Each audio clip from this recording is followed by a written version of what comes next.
Ora, eu vos declaro que todo aquele que rejeita sua mulher, exceto no caso de matrimônio falso, e desposa uma outra, comete adultério.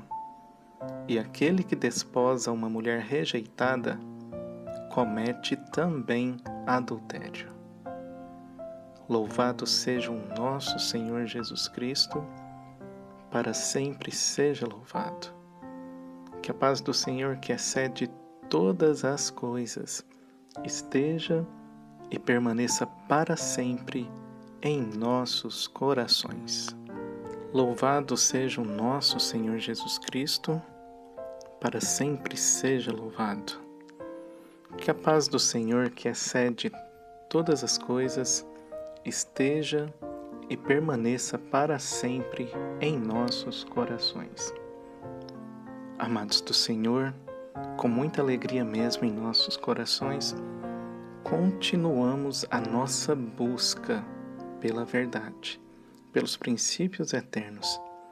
A nossa busca em colocarmos as palavras de Jesus em prática no nosso dia a dia, por mais difíceis que elas pareçam ser. Essa palavra de hoje, inclusive, é uma daquelas que causam mais polêmica. Estamos no capítulo 19 do Evangelho de São Mateus, hoje o versículo 9. Mas é preciso nós colocarmos aqui dentro de um contexto o que estava acontecendo então.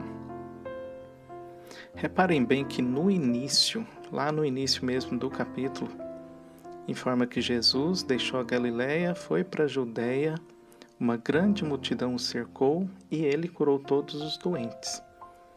Então, mais uma vez, os fariseus, querendo colocar Jesus à prova, pergunta se é permitido ou não rejeitar uma mulher por qualquer motivo que seja. E é então que Jesus começa o discurso dele, e principalmente ele citando a palavra de Gênesis, falando que o homem deixará o seu pai e sua mãe, se unirá à sua mulher e os dois formarão então uma só carne. No versículo 6 ele fala então: portanto, não separe o homem o que Deus uniu. Os fariseus então, ainda provocando Jesus, pergunta por que então que Moisés permitiu dar carta de divórcio. E Jesus fala que era por causa da dureza do coração e que o plano original de Deus não era daquele jeito. Ele fala justamente que no princípio não era desse jeito. E aí o versículo 9 vem com uma cartada final, em que ele declara que aquele que desposa uma mulher ou um homem que foi rejeitado ou que saiu de um outro casamento, está cometendo adultério. E isso, meus irmãos, é seríssimo.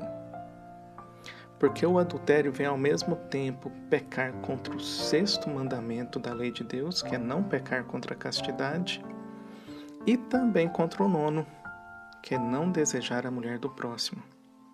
Para a Igreja Católica, só existe um único casamento, a não ser que um dos cônjuges fique viúvo. Aí ele é permitido contrair novo matrimônio. Claro, Jesus fala dos casamentos falsos. Os casos de casamento falso são justamente aqueles em que um dos cônjuges foi obrigado a casar, ou então um dos cônjuges não conhecia alguma coisa grave da vida do outro, que começou antes do casamento e perdurou durante o casamento. Então, nessas situações, o casamento ele pode ser anulado. De fato, não é nem que o casamento pode ser anulado. Na verdade, o casamento nunca existiu. Nessa situação, então, monta-se um processo, o casamento é declarado nulo e a pessoa, então, pode contrair matrimônio. Então, apenas nessas duas situações. Ou ficando viúvo, ou no caso da matéria grave existente antes da união. Mas o que acontece hoje na nossa igreja, nesse ambiente de relativismo, é que as pessoas parece que rasgaram o capítulo 19 de São Mateus. Eu falo isso por todos os cristãos, inclusive. Quantas e quantas são as igrejas cristãs evangélicas que passam por cima dessa palavra? E não dá para entender, porque é muito claro o que Jesus diz. Não é permitido contrair uma segunda união desde que o casamento não seja declarado nulo, ou como disse, no caso de viuvez. E aí, meus amigos, o que isso traz como consequência? O pecado mortal nos separa da graça de Deus. E são 2 pecados que estão sendo cometidos aqui. Isso é gravíssimo. Matéria gravíssima. Se você vive nessa situação, é importantíssimo que você procure a cúria.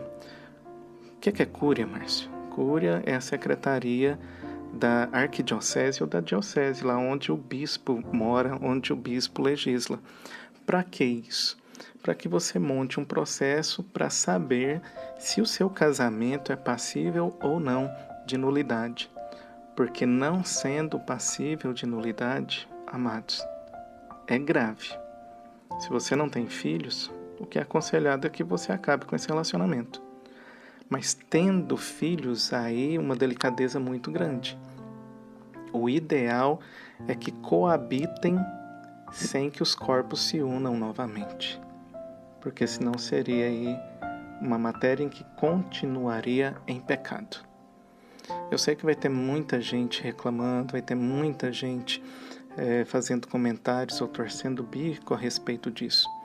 Mas aqui não é o Márcio que está dizendo isso.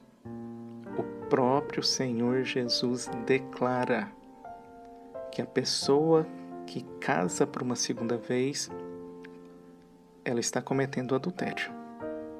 E isso é grave. É importante, então, que você se dirija à cúria, porque nós temos conhecimentos de padres, entre aspas, aí, que contaminados pela teologia da libertação, contaminados com esse relativismo que toma conta da igreja, simplesmente dá uma bênção. Mas esse é o pensamento exclusivo desse padre, não é o pensamento da igreja. A igreja condena isso. Você está com alguma dúvida? Procure o bispo. Monte um processo. É claro, o processo precisa começar na sua paróquia. Mas quem vai dizer se o seu casamento foi nulo ou não é o bispo. E uma vez sendo declarado como nulo, você tem autorização para casar de novo. Não é nem casar de novo, né? Tem autorização para casar porque o primeiro não existiu. Mas não sendo declarado nulo, pare de pensar no imediatismo do aqui e agora e pense na eternidade. Porque o pecado mortal te separa de Deus para sempre. Fala, Senhor, que o teu servo escuta.